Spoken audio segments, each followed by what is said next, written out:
What is up? Welcome back, dealing with a natural monopoly. In this video, you will learn how the government often chooses how to handle natural monopolies. Alright, so there are two main options that they have. They can either declare public ownership or regulation, and so we're going to discuss each one of these in this video. Alright, public ownership. In this case, the good will be supplied by the government or a firm owned by the government. So this will be public ownership where, for instance, the city will provide the water or the electricity or something like that. That could be an option where you'd have public ownership of the good and then it's supplied by the government. So that's one option. Theoretically, public ownership will cause prices to be set based on efficiency, because remember, we're talking about a natural monopoly. So because they have economies of scale, they're able to have continually lower average total cost. So there is that huge barrier to entry for anybody to compete with them. So they have monopoly pricing power. So they're able to set prices however they want, really. So natural monopoly, how do you deal with that? Again, since they would produce less than the optimal quantity, the idea here of public ownership is that they will set prices based on efficiency, not profit maximization. So they would produce the quantity, like they would produce the perfect competitive quantity is the idea. However, they're often not as good at keeping costs down and offering high quality products as private companies. And the reason for that is since you have taken away that profit motivation, you have taken away their incentive to keep costs down, because private companies have that incentive, because if they can keep costs down, that can increase their profits. If they offer higher quality products, again, that's going to increase, make it more likely for people to buy from them and to pay for them. So private companies have incentive to innovate, they have incentive to keep costs down. Publicly owned companies often are lacking that because they can simply get more money from the government. That's who sets their budgets typically. They're spending taxpayer dollars, they're not spending their own. Sometimes people like to use the expression, they have no skin in the game, meaning that they have nothing to lose necessarily. Like they're not going to go out of business because they're owned by the government. The government's not going out of business, so they lose that motivation, and so oftentimes their products and their innovation is severely lacking.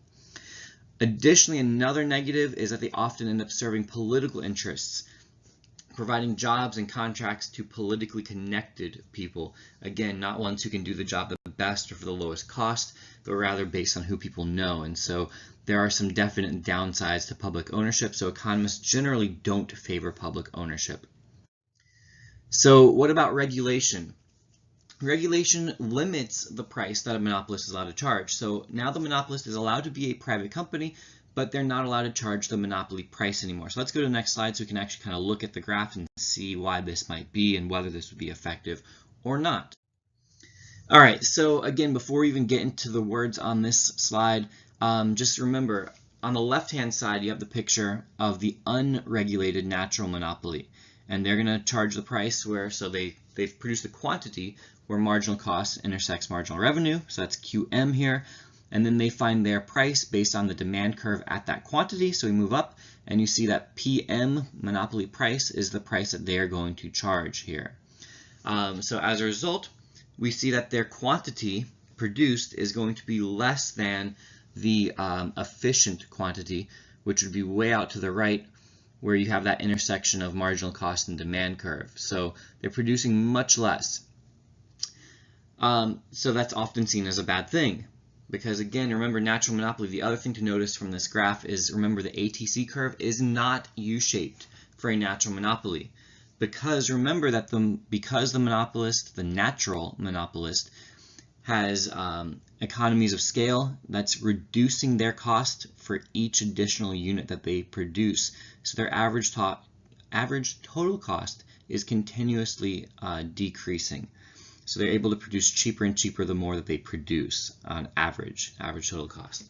So what we have on the right-hand side is the optimal regulated price, which is setting a price that's equal to average total cost. Now let me first address why isn't the optimal one equal to marginal cost? Because that's what the perfectly competitive firm would produce, would be where price equals marginal cost. This, however, is price equals average total cost. The reason that a marginal cost pricing is not the optimal way to price or to regulate a natural monopoly is because that could likely, and in this case it would, cause the natural monopolist to go out of business. They would be making a loss, they'd be losing money, they'd have less than zero economic profit, they'd have a negative profit, and so they would not stay in the industry.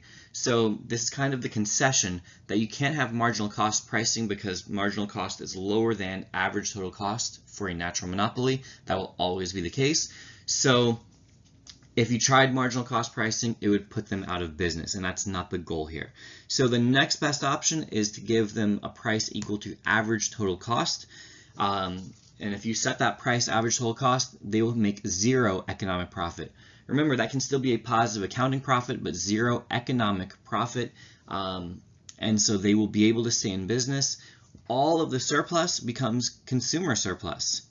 All profits or producer surplus is eliminated. And so you can see there again on the right-hand side that you have now full consumer surplus, and they're producing almost the efficient amount. Total surplus, again, that's what economists care about, not so much whether it's consumer or producer, but the total surplus is greatly increased. Now, a couple of the negative things about this that we're not really getting into is the question of knowing what average total cost truly is. So in this class, we kind of assume that regulator could just simply know that information and be able to set that price. In reality, that might be quite difficult. So economists who favor regulation, this would be their optimal solution, is price equals average total cost.